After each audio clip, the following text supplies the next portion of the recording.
An aerated static pile, or ASP, is a method of composting that reduces labor and speeds up the process of decomposition by blasting short bursts of air through organic matter at regular intervals. Industrial farms have been using aerated static piles for some time now. At La Casita Verde in Brooklyn, New York, we decided to repurpose this farming technique for small-scale urban farms that require quality soil to grow healthy food. With our ASP, we cut out the labor of turning piles and can quickly process food scraps that might otherwise go to landfill.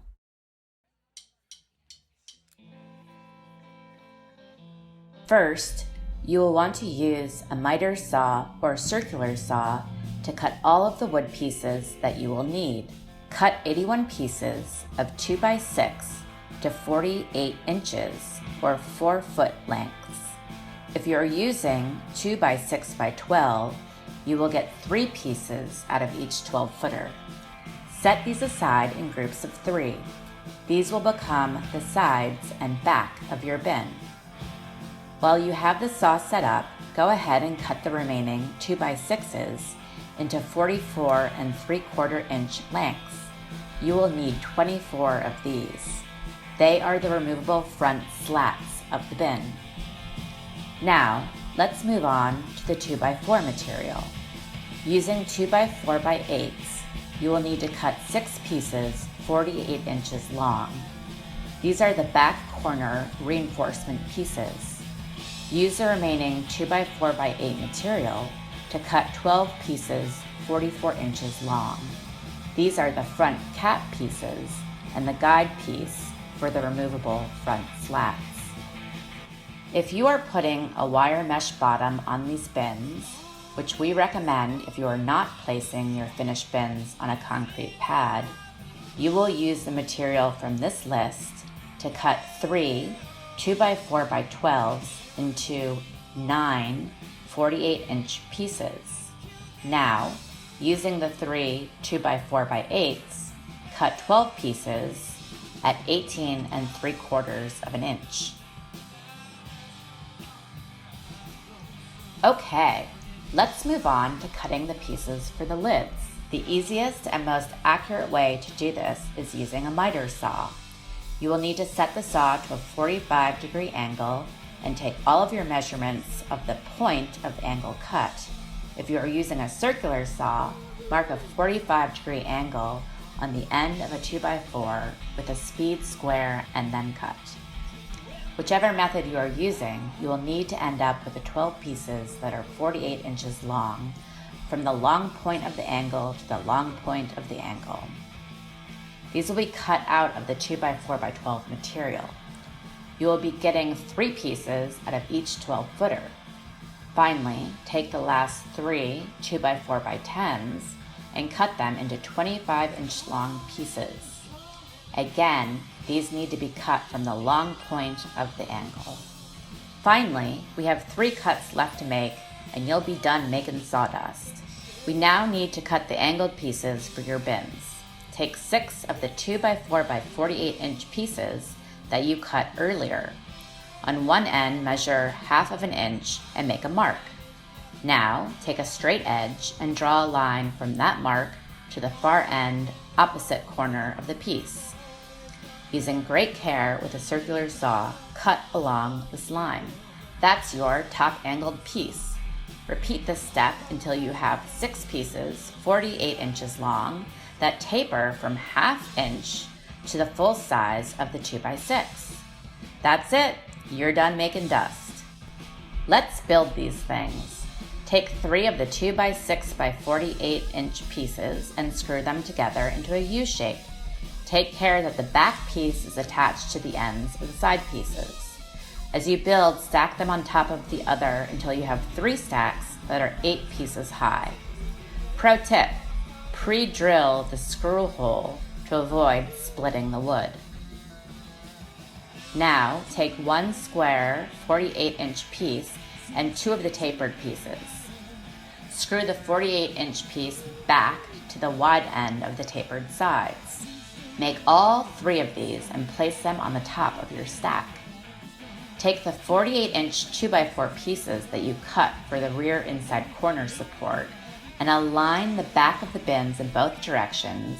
Screw these pieces into place from both sides. Let's attach the front cap pieces.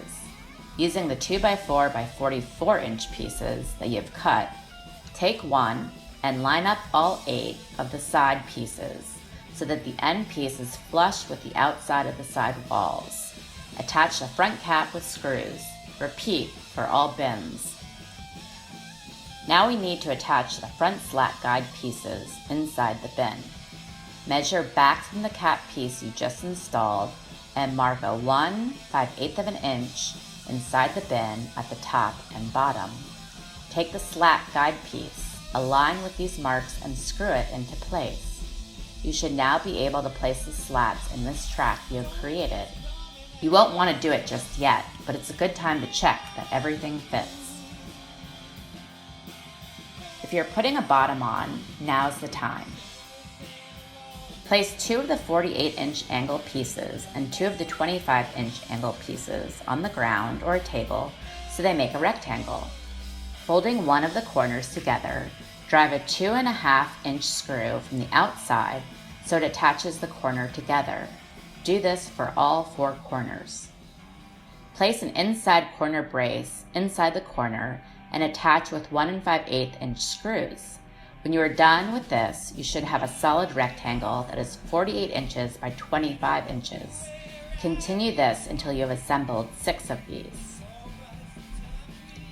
Lay a piece of hardware cloth on the frame and trim it so it overlaps the frame by a couple of inches.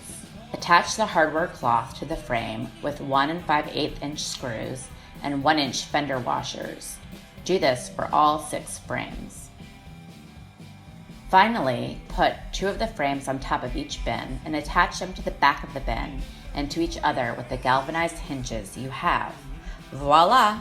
Now you have a bifold lid system. This will come in handy as you build and maintain your composting material. Brush off the dust and give yourself a pat on the back. You've got yourself a 3-bin system. You can use this as is if you want to do the aerating and flipping in the future with your hands. Or, if you'd like to save yourself a ton of work, stay with us.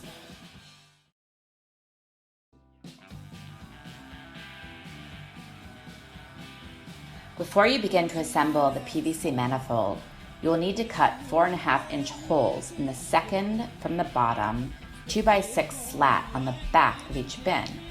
Measure in from the outside 10 inches and mark that on the 2x6. Take a heavy-duty drill with a 4.5-inch hole saw and using your center point, drill the holes.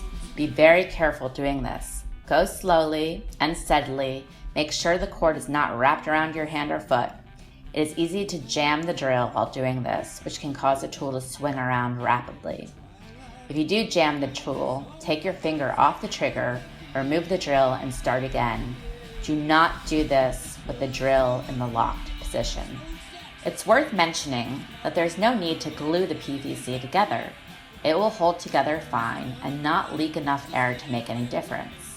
This will make assembly and maintenance much easier. Let's start by making the pipes that are inside the bin. Cut 6 lengths, 44 inches of the 4-inch PVC. Now you will need to drill some holes, 5/8 of an inch. These will go in the bottom of the pipes. Holes go at 8 o'clock and 4 o'clock. Start about 4 inches spaced and then get closer together as you move further away from the blower. Stop about 12 inches before the end cap. Put one of the 4-inch end caps on the front of each of these inside pipes. To make it easier to use the system and remove the inside pipes in the future, center the 6 toilet flanges over the holes in the bin and attach with 1 5/8 inch screws.